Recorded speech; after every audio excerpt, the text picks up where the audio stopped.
So my name is Wei. I'm the career counselor in the AACC, and today I have Reza, academic and learning strategist, also with me to co-facilitate this session with you. And yeah, let's just wave. Hi everyone. Welcome to our workshop. Oh, I like your voice. So, okay, let's start from here. I'm always curious to know where are you at in terms of what brought you into this session. Assuming most of you are either kind of maybe used to want to get into a computer science or are interested in a computer science or still want to get into a computer science degree, I want you to join this Menti. Just to type the code there and then choose your reason why you want to get a computer science degree, or in other words, why are you interested in computer science? If you can just grab your cell phone, go to menti.com and input the code.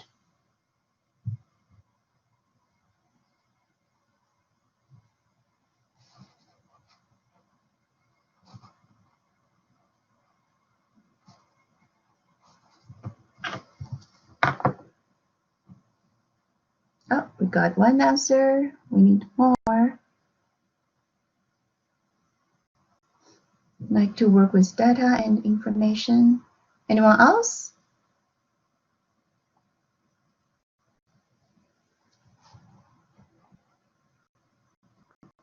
Everyone is there?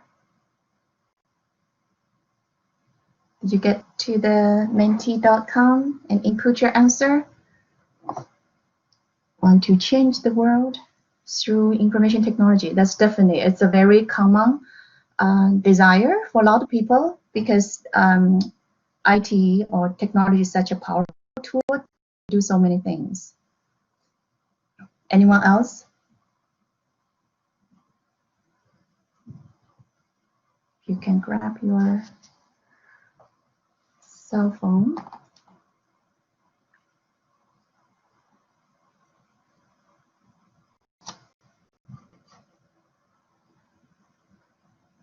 Or if nothing applies to you, you can also type your answer in the chat box.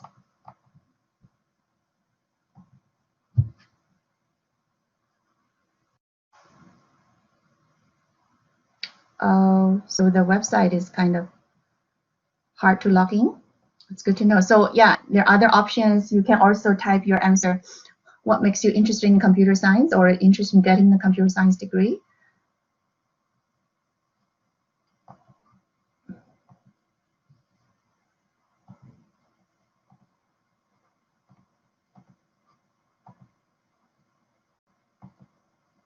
Okay, so if you can see, I'm trying to control this here. Just bear with me because it's we are using this new platform. If you can see from the PowerPoint, if you cannot get into menti.com, that's okay. From the PowerPoint, actually, I listed of the common reasons, right? Number one is really for people who like software engineering and coding. That's definitely is a very strong interest to try to study computer science. And another common thing is doesn't have to be coding or software developing. The interest behind is just anything to do with data and information. Actually, we got two people. We have a very small group here today. We have two people sharing that common interest, and we're going to talk about it. If your interest is more like data and information, then what other related careers it can be? It doesn't have to be programmer or software developer. And then another one is just the more value driven, and it's more about the end goal, what kind of difference you want to make through this IT career. We're going to briefly mention that, what are some of the common motivations behind there, and there's always more than one way to make that kind of difference. Sometimes it doesn't even have to be in information technology. And the last one, nobody chose that, which is also, it's not a very common one, but I also heard students talking about that, because let's face it, IT career, it is the more financial rewarding in a way. That could be a driving factor, and sometimes also the job market is pretty good, right? So these are very common reasons. There's nothing right or wrong. But when you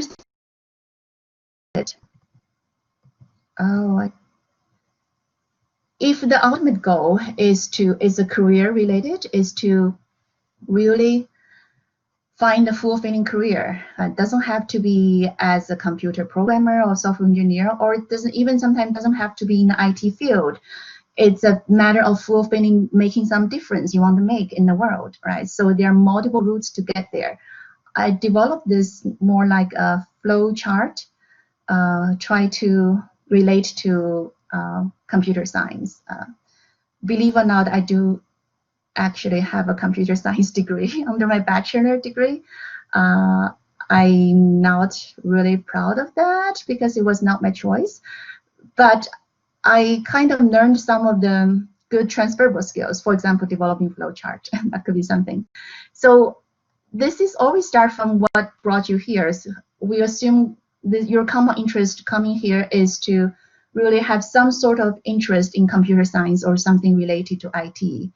And that's why I asked the first question, the Mentimeter question, to give you opportunity to reflect what's behind your interest, what drives you to coming here today. And it's always good to really look into your interest and strengths and even values to help you really figure out, is computer science the right field? Or even the program, for those of you who are still choosing programs, is computer science is the right program? So the idea is, if you are interested in computer science, then the direct way is, of course, getting a computer degree. And the other way, if you are not just interested in computer science, coding, or software development, sometimes could be just overall in the IT field. For example, those of you choose just interested in data and information, that could be more expand to the overall IT field. Then you could easily go here. Can you see where my mouse is moving, or am I just pointing to myself? Anyone? Yeah. Yes. Okay, perfect. So I'm pointing this flow chart. So those of you who may be just interested in the IT field, not necessarily in computer science or coding, then there are other ways. One assumption is you don't have to have a computer science degree. There are many other related diploma or training or certificate can get you there working in the IT field. What kind of roles? Depending on what kind of roles you want to get into, the requirement could be somewhat different. Later, I will show you what I gathered from the sample job postings. A lot of them not necessarily require a computer science degree. And if you dig deeper, sometimes maybe you realize not even interested in data and information. You just want to go there to make a difference in the world, assuming IT is the best way. But maybe it's not. Maybe there are other ways to make the difference. For example, if you want to change some kinds of education system, some people choose to get into IT field, try to really working on the system through the technical approach. But also changing system, there are many other ways. You could also work as some policy development, changing the system, or you could work at the front line to make some sort of difference by impacting directly students and teachers, right? So if your interest further down reflection, you realize IT maybe is not the only way for you to make the difference you want to make, to have a fulfilling career, then that's another opportunity to reflect what is your interest and values. And you notice I put this the red ones, learning about your interests and strengths and values in red, because this is where you want to do some reflection about your self motivations. And also, if you want to get help, You can also book a one-on-one appointment with us to, like myself, career counselor, to help you really figure out what are your interests, what is the underlying driving desire and values, and what are your strengths, to help you explore what other possibilities. Sometimes maybe it has nothing to do with IT at all. You may end up choosing a totally different program. I remember I had a session with one student. He was trying to get in computer science but didn't get in for some reason. But when we really sit down to figure out what is it about computer science, and through the discussion, it made him realize it is not about data, not about information. It's more about he wants to get involved in the business analyst, which is more in the business world. He can do it through learning some data analysis, through some management related programs. So he ended up choosing a totally different program, nothing to do with IT. So it's always worthwhile to really do some reflection. If you need support, you can talk. And as you can see, no matter where you start, you always have to get some experience. That's where we're going to emphasize today. When we talk about multiple routes, sometimes it's not just through the formal degree or in-class learning, but also it could be through different kinds of experience. We're going to talk about what kind of experience can be helpful for you to develop either the IT-related skills or even coding skills or some other careers you are interested. So in the end, the most important thing in this whole process is to know yourself and also embracing new experience so that you will know yourself better and develop the skills you need to achieve your goal, which is in the end choosing the right career. And when we think about the right career, these are the 4 aspects we talk. I will encourage you, for those of you who are having the second consideration in terms of what else, if not computer science degree, what else can I do? What other programs? A point is to what are your skills, your strengths. Are you good at data, math, or are you more language, social science? And also, what are your interests? Sometimes these two are quite connected, but sometimes they are quite separate. For example, I could say I do have strengths in math because of my background in computer science, but I would never say I have interest in that. From a career choice point of view, interest is always more important than the strength, because once you have interest, you are more likely to have stronger motivation and develop those skills. So definitely reflect on your interest too. That's how I end up change my career, because I realized from the day one I didn't have interest. I didn't stay there long, and then I dig deeper about my interest is more people oriented, and that's how I end up in this field. And then personality is another aspect you may want to think about. The easiest, most common example is introvert and extrovert. We don't want to make too much assumption, but one example would be for computer programmers. Likely you're going to face in computer most of the day rather than you want if you are an extrovert. That is a very simple example. Of course, personality have many other dynamics and layers. If you're interested, again, there are some tools. You can also book appointment to help you figure out what are some of your natural personal strengths. And values, in this case, connect to the question at the beginning when I ask what kind of difference do you want to make when you think about having a right career. If you can figure out what kind of problems you want to solve out there, sometimes it can help you figure out there are multiple pathways to make that difference. Fundamentally, it's about helping people directly or indirectly, but it doesn't have to be only through technology. Right? So that's another area you may want to really dig deeper if you start to do some reflection about what's the inner motivation. So it's just, I was just talking about overall. it's good to sit down to look at what are your interests and values. But end of the day, if you decided computer science is your only interest, no matter what, you just want to do a computer science related degree, then put it in a simple way, there are 3 ways. The most direct way is a degree in computer science or related areas. Since all of you are UTSC students, or actually we do have one UTSC, but it doesn't matter, it's at U of T, let's say. The direct way is a degree in computer science or related areas at U of T. That's the most direct way if your interest confirmed is computer science. Or if you are not in a computer science degree, which is you can learn computer science or technical skills through continuing education or further education, which I'm going to give you some resources and examples. Either it's postgraduate or continuing education at the same time, or online courses. There are many different ways. Another route would be through experience. End of the day, what employers are looking at is the skills. In this case, more likely technical skills. How do you demonstrate you have technical skills? Sometimes it's not demonstrated by the name of a degree.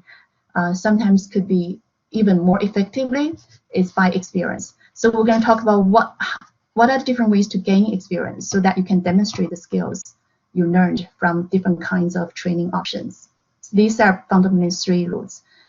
So let's start from the first one. Want to get a computer science degree in UTSC, and the first chance is already passed, and the good news, there's the second chance. So here's where I'm going to invite Reza, our academic learning strategist, to give you some insights about what is it about the second chance to get into the computer science program. Reza. Sure. Thanks. Thanks, Wei. Good afternoon again, everyone. Yeah. So you can share this. Sure. My name is Reza Nouri. I am an academic and learning strategist with the Academic Advising and Career Center, University of Toronto, Scarborough. Does everyone hear me well? If you could just raise your hand quickly, that would be great. Awesome. Okay, so what I'm going to talk about today, initially I thought that it would be for the students who tried to get into computer science program the first round, but it was not successful. But now that I see that you guys have come from various kind of backgrounds, what I'm going to do, I'm just going to walk you through the, and I'm going to find the different.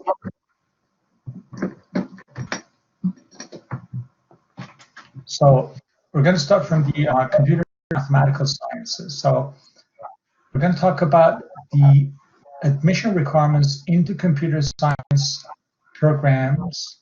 The first round, maybe after completion of the A-level courses, and then in the second round, and in some other relevant programs within the department and outside the department. As you can see, right under this is the main page of Computer and Mathematical Sciences, University of Toronto, Scarborough. And we're going to look at the admission requirements 2020, and I've already opened the page here. So due to some changes to the first year courses, to the winter courses, and then some changes into the summer courses, some of the admission requirements were changed a little bit, but the most important piece is this, that this is the specialist and major program in computer science, and there's the minor program in computer science. So for the specialist, there's certain number of first year courses the students would have to complete. For those of you who have taken these courses, you're quite familiar with these, but for those of you who do not, so I'm going to quickly walk you through that. And I'm just going to keep an eye on the time. So the first year sci and mathematics courses. And if you got any questions, please type your questions in the chat box, and hopefully I'll get to them as soon as possible. So completion of 4 credits would be 8 half credit courses, including ComSci A08, A48. Those are the intro to computer programming. discrete mathematics, A67, linear algebra for mathematical sciences, Calc 1 and 2 for mathematical sciences. And due to the COVID-19 circumstances and issue, some of the courses that are offered in summertime would only be taken into consideration. But at the end of the day, the issue is that they're going to calculate GPA across the A-level courses. Basically, A48, discrete mathematics, Calc 2, and Calc 1 if your grade, would be advantageous to you, but it would be considered as a half credit, meaning the rest would be considered as 1, but the math of 31, which is Calc 1, would be half. Linear algebra, something happened to linear algebra in the winter session, like final grade, that they decided to include it if it's going to be advantageous for students. But basically, it's the GPA across A48, discrete mathematics, Calc 2, linear algebra, and Calc 1 half weight, basically.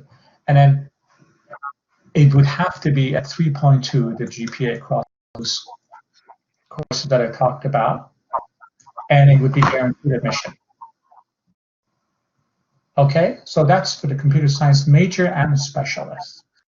I know that I kind of threw out quite a number of course codes that might not be familiar for some of you. Do you have any questions so far? If you could just type yes or no, and then I can move on to the second round. We're good? Okay. So that is the requirement for the first round. Do we have any questions here? I'm just going to quickly check. So I'm going to carry on. So in terms of the second round, as Wei pointed out, for the second chance, the students who are interested in ComSci specialist or major, but unfortunately didn't make it the first round, they're going to have to be enrolled in computer science minor. I'm going to get to the admission requirements for computer science minor momentarily. And also they would have to complete at least 6 credits in the core A-level courses, as I pointed out, plus some ComSci B-level courses, and one of the linear algebra part 2 or stats 52. None of these would have to be taken in summer, this particular summer. And 3.2 would be the GPA across the B-level courses that they're going to look at, not the A-level. Is it going to be the same the next application cycle? We do not know that. The one we're looking at is for 2020 post-application period. So that's what I'm talking about. 2020 post-application period, that would be, the next period would be June and July. If it's going to change or not, we're not aware of that. So basically, students who are currently taking ComSci courses or are interested would have to check this page again, and then specifically the program requirements. Okay. So the minor in ComSci, as I said, students would have to be eligible for this one. So for minor, again, completion of 4 credits, including A levels, ComSci A08, A48 students who started in computer science the first year have already completed these. For the students who are interested in ComSci minor from the other programs, have a minor, so they would need to take A08, A48, and it's going to be the best grade they have. For the students outside the computer science, it would be Calc 1 that they need to take. It's either Calc 1 for physical sciences, Calc 1 for mathematical sciences, or Calc 1 for management. But for the students who are already started with the mathematical sciences, they're going to look at the grade across either discrete mathematics or linear algebra, not the Calc 1 for mathematical sciences, only this one, one of these, and A48. So there, that would have to be at 3.2, the GPA across A48 and their best math course, not including Math 31, and they would have to at least get a B in ComSci A48, which is computer programming 2. Okay? So that would be the requirements for minor. So for the second chance, students would have to be eligible for minor, and then with that they would be able to take the ComSci B-level courses, and then the GPA across the B-level courses and one of the math or stats would be calculated. Would have to get 3.2. I hope it wasn't too complicated. Any questions so far? If you have more than 4 credits, you need to choose a number, okay? Exactly. So when we say you change your post, you're already in a post. Let's say I want to change. Okay, so whether or not you're in the post, and Elaine's response is totally correct. In order for you to change your post or apply for computer science, these are the requirements you need to have, regardless of whether you're already in a post or just starting as a first-year student. Those are the requirements you need to kind of have and meet.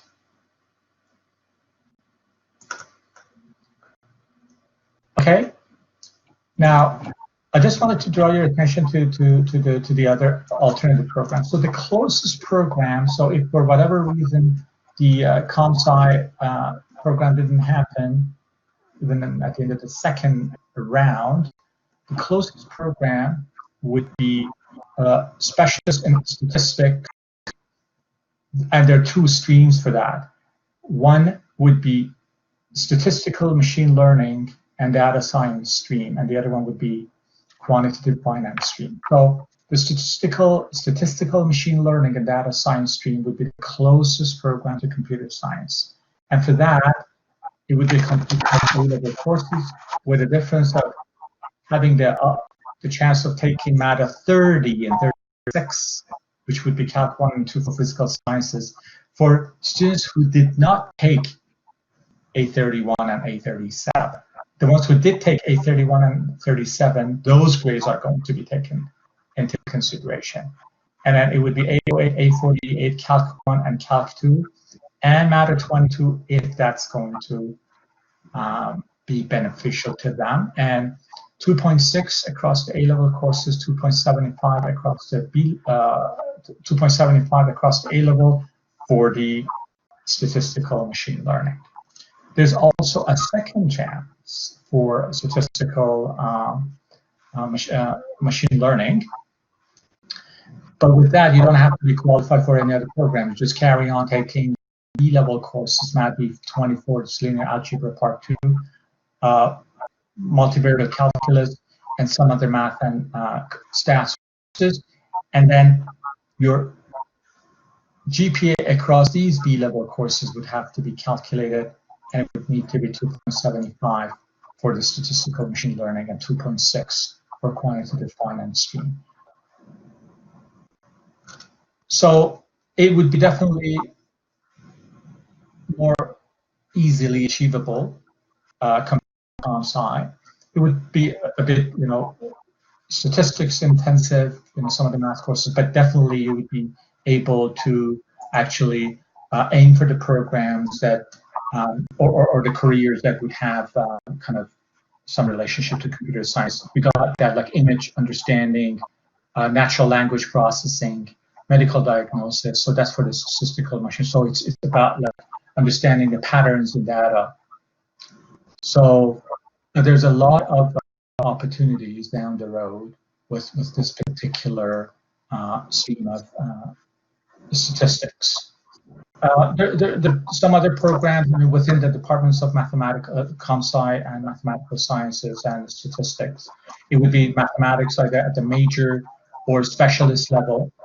There are like specific requirements again for that as well. For the major and specialist, it would be basically the first year ComSci math courses, particularly Calc 1 and 2 for mathematical sciences, 2.5 in the A levels, and at least a B in discrete mathematics, linear algebra, or Calc 2. That would be for specialist, and for major would be 2.0 with a B. So 2.0 is across the A levels, and a B in one of these. So you would have access to this document from the main page CMS department at the University of Toronto Scarborough.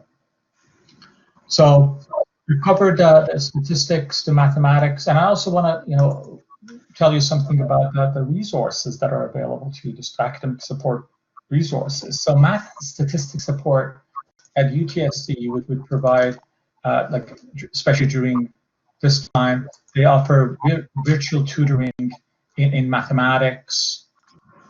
And you have the people who are the tutors, and then how to kind of connect to the BB Collaborate, and also stats virtual tutoring, and you would be able to, so you would be kind of doing via the same kind of platform that we're currently having this workshop, and then some information about how to join that. So this is for the students who are taking, math and stats courses, and they would, need some support in addition to what they have from their instructor and the TAs.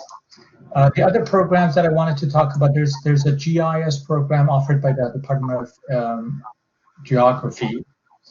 It's a GIS, or Geographic Information System. This is a minor which is unlimited, so it's open to all UTSC students. So it would be, talking about integration of digital spatial data, mapping software, spatial analysis tools. So like something like Google Map, creating maps that have got like databases attached to them.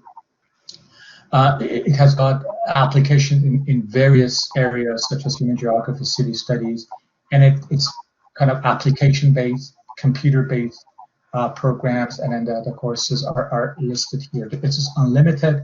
It could be combined with any other programs, and there's definitely kind of hands-on exposure and experience with different computer applications. So you can kind of check that out.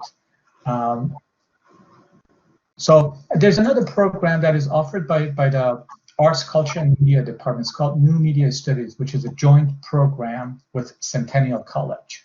So it has a competitive entry requirements. So it would prepare students for careers in web communication and new media industries.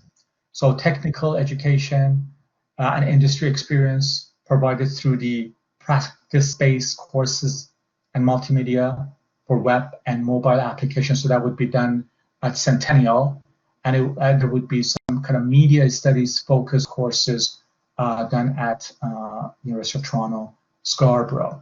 There's a certain admission requirements, and then there's a form that needs to be filled out, and I would definitely suggest that you reach out to the program manager if you have got any questions. So what I'm talking about here is just additional programs outside of the CMS department that would be related to comp sci. So these are some alternative paths, as Ray pointed out, that would get you to the careers, or help you get into the careers in IT, but from various kind of paths. That would be definitely relevant. I just wanted to give you that information around some alternative programs on the academic side. So that would be my piece. Do you have any questions? Is there any questions, anything related to, I know that it was fairly information heavy to an extent at times, but if there's any questions, please don't hesitate to either open up your mic or put it in the chat box. I'll be more than happy to address that. Okay, thank you, Reza. There's one question that I quickly address. They ask what I need to meet with registrars to switch from St. George to UTSC for this program. So basically, you're going to have to apply as an internal transfer. you need to go to the admission office page and then look at for the internal transfer requirements. You would probably have to take all of the comp sci and math courses here. So you're going to have to apply as an internal transfer to admission office. Oops. Okay. Thanks. Great. Thank you, Reza. That's a lot of information. I'm sure if you dig into the website, you may have additional questions. You can always book an appointment with our academic advisor. And I just noticed in our small group, we also have people from UTSC, we have recent graduate. So that will lead me to talk more about in terms of the career development. Even you graduate from computer science, what does if you are interested in IT related careers? Let me just turn off my camera to have a better connection, and then I'll share my screen. Okay, so here to look at the alternative multiple routes, one way to look at it is just look at what's happening out there. And I did this almost like an experiment. So basically I went to Indeed to type in this keyword software developer, some sample job postings. So out of the 10 job postings from Indeed for the position software developer, these are the education requirements. So there's one definitely required bachelor of science in computer science or related field of study. And even this, there's related, right? It doesn't have to be computer science, can be like Reza mentioned, it can be stats, can be math. Those are counts as related or can be even engineering. And then there's another job posting. It's basically said 4 years, preferably in computer science, IT engineering, math, or seminar. So these are basically what number one and number two, these two job posting requirements seminar. But then if you look at, there's a third one, bachelor in computer science or engineering, or relevant experience, right? So this time, the employer mentioned sometimes doesn't have to be, even you don't have a degree, there's a or relevant experience. That tells you how important to have relevant experience. And then the rest of them, only one basically say bachelor degree preferred. And then there's also a job posting to say college, 3 years to less than 5 years in related field, or formal education, computer or related education and experience, right? And the seminar idea, college level. So, and then there's three, number 8, 9, 10, this 3 job posting, no education requirement at all. So what does that tell you? This is just basically a sample of 10 job postings, which of course there's no solid stats analysis, but that can give you some ideas. The conclusion is bachelor degree of computer science is not the only way to get the job in the field. And here we only put software developer. If we put something else, again, for those who are not just interested in coding or programming or software development, I remember in the initial survey, some of you said you are actually more interested in broadly data and information.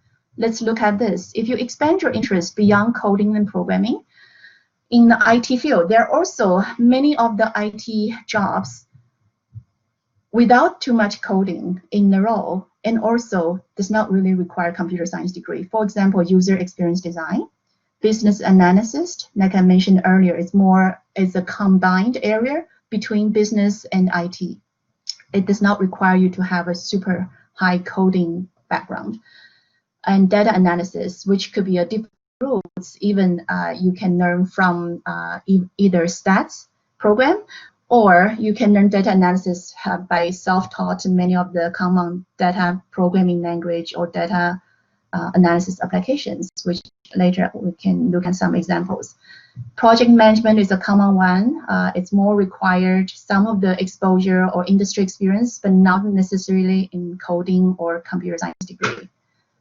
And network administrator, technical writer. So these are just some of the examples. Does not even require a degree in computer science. I'm sorry, it's background music. Yeah, so this is another way to look at it. If your interest is not just coding, programming, software development, there are other IT-related fields depending on your interest you may also want to look into. And the way to get there is more likely through further education and different kinds of training options that doesn't have to be formal computer science degree. And just give you another review at through LinkedIn. Most recent 2020, the top soft skills. And keep in mind, technical skills is just one important side when you think about IT or computer related field. And soft skills sometimes can be as important as the technical skills, especially for those of you who want to transfer into a non-IT or have other areas of interest. You may want to rely more on the soft skills. And it's always good to keep in mind what are soft skills employers are looking for.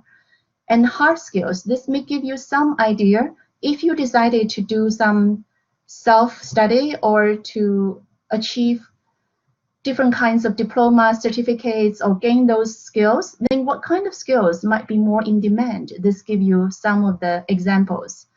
Again, doesn't have to be programming per se. A lot of them have less intensity in programming, but it's more about using different kinds of tools, and sometimes even applying IT in different industry, like in marketing, in sales.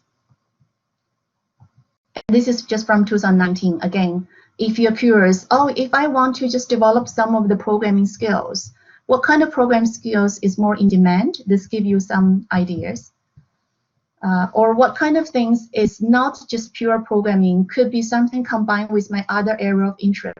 For example, if you have other area of interest in marketing or in designing, or even in customer or people-oriented, there are some more combined with the technical skills, which also have some of the designing skills and people skills. So these are another way. When you think about explore careers, yes, doing insight reflection, introspective is important, which I was talking about earlier. You can get support from career counseling, but also doing external research, which is a labor market, what's in demand, is also important. So this kind of list can be a referral, give you some kind of idea what kind of skills can be more in demand. So if we agree, these are very important to develop in order to demonstrate to the employers, you are qualified to the job, not just based on the formal education, then what are the different ways to develop those skills? And anyone can just type your answer or brainstorm some ideas, ways to develop skills in the box.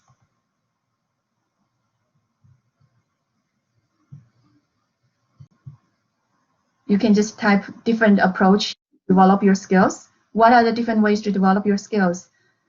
Please type in the chat box. Let me get some ideas.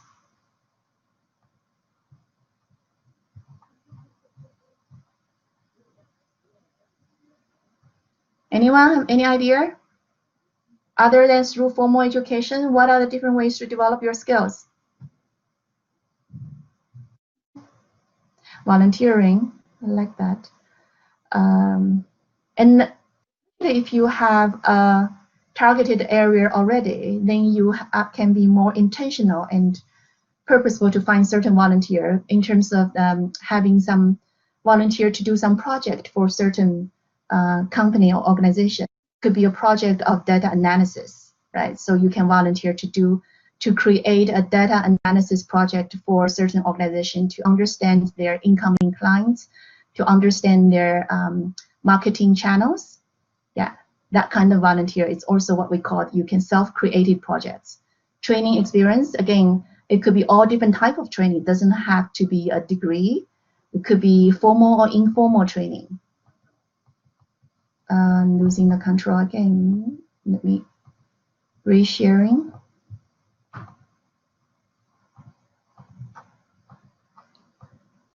Okay, so projects, even in-class academic projects or internship, part-time or summer work experience, extracurricular, it could be just participate in some of the hackathon or competitions, especially developing coding skills is very popular. Volunteering, like mentioned in the chat box.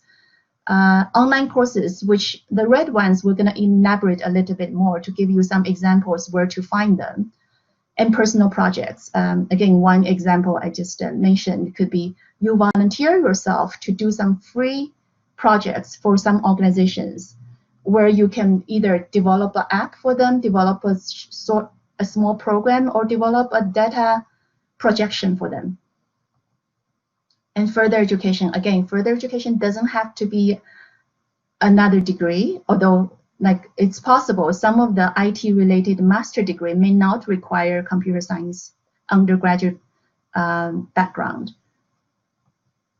So if we separate the learning by in-class learning and experience, through in-class learning, there's the different approach.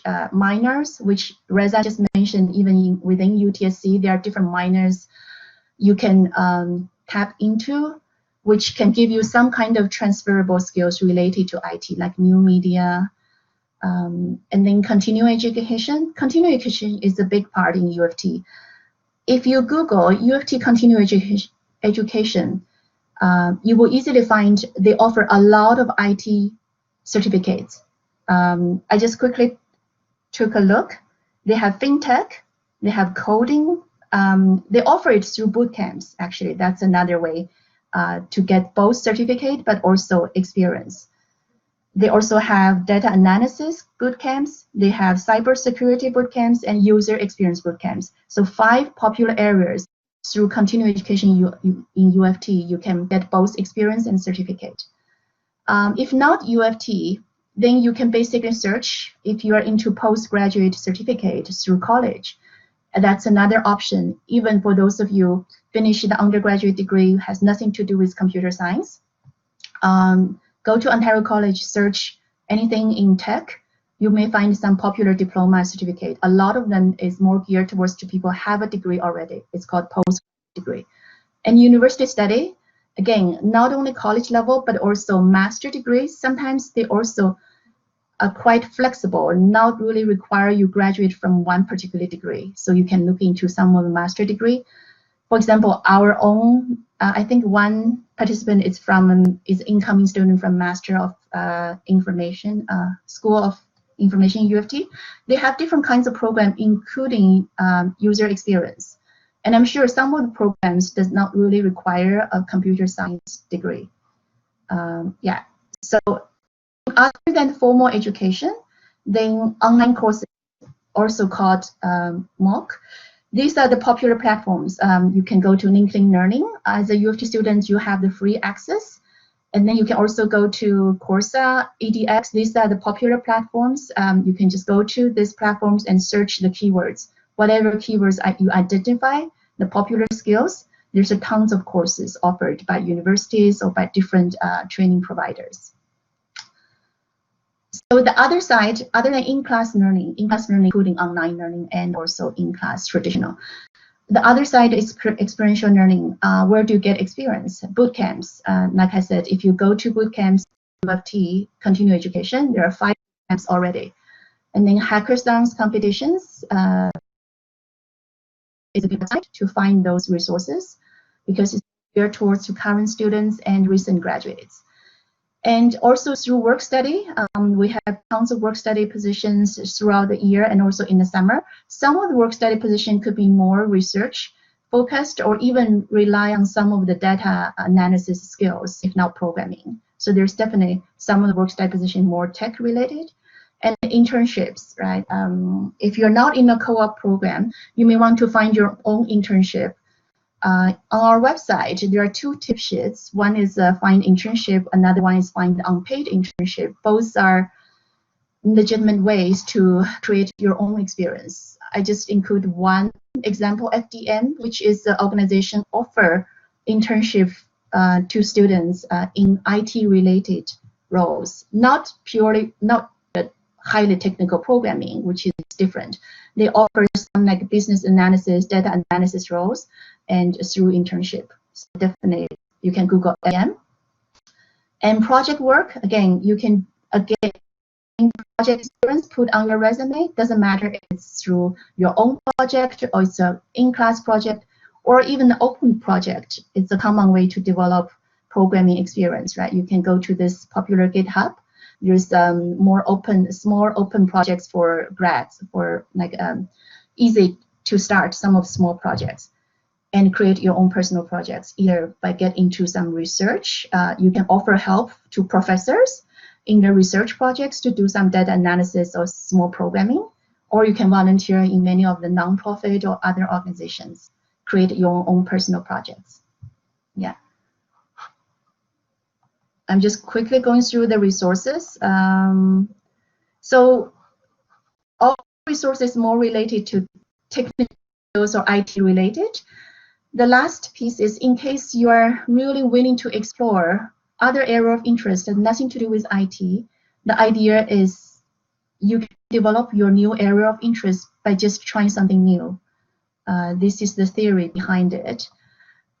Like anything you learn about yourself is through experience. So if you're open to learn get some new experience, then you're more likely to develop new area of interest and skills and even values, right? So what you have tentative goals may be changed because your interests change. This is the more visual way rather than a theory. The idea is sometimes if you're open to some unplanned experience, for example, myself got into this field because I was in a job search workshop. Never thought about being a job search facilitator, but when I was in a job search workshop looking for an IT job, I got inspired by the facilitator. And that's totally unplanned. But then I did some intentional reflection about what does it mean to myself. It always pointing back to my original interest in people, helping people. The interest, skills, and values you need to reflect on after you have new experience, and then follow those clues, follow your interest, skills, and values to experiment to get new experience. And ongoing could be through several experiences. Then you finally identify your career direction. And you can even change that, right, after new experience. The last part, again, for those of you who are still exploring different areas of interest, not like basic, not just limited to IT or computer, these are some of the general career exploration resources. I'm going to send the slides to those of you who attended here. And most of this, you can easily follow the link, or this one is a clickable link. It's more like give you an overall comprehensive information about what's within the computer-related field, what different careers, what different kind of education requirement is developed by a career association. Yeah, I'm not going to go through. You can easily go through those resources. If you're still in the exploring stage, again, you can always come to our website or come to us for career exploration support by booking one-on-one with a career counselor. And for job search services, that's another part we provide. So how do we provide both career exploration and job search services, and including academic advising? We're in the same department, Academic Advising and Career Center, that's our full name. And these are the different ways you can reach us. You can call our frontline number. This is the most common way. It doesn't matter if you want to book an academic advising appointment or career appointment or job search appointment. And you can also go to our website through online chat to book an appointment. Go to our events calendar. You can access a lot of group sessions and workshops, including these workshops. Hopefully most of you find from our CLN. Yeah, we're still going to have some virtual networking events and fairs in the coming months in September. That's it. I'm like aware of the time. If you have any questions, you can always, again, book a one-on-one appointment. A short question, we can stay here for a few minutes if it's a short question in the chat box. Yeah, and I'm going to send you PowerPoint. Thanks a lot, Wei. That was great. I just want to take this opportunity to thank Elaine, who's actually an academic and learning strategist we just wanted to observe this workshop.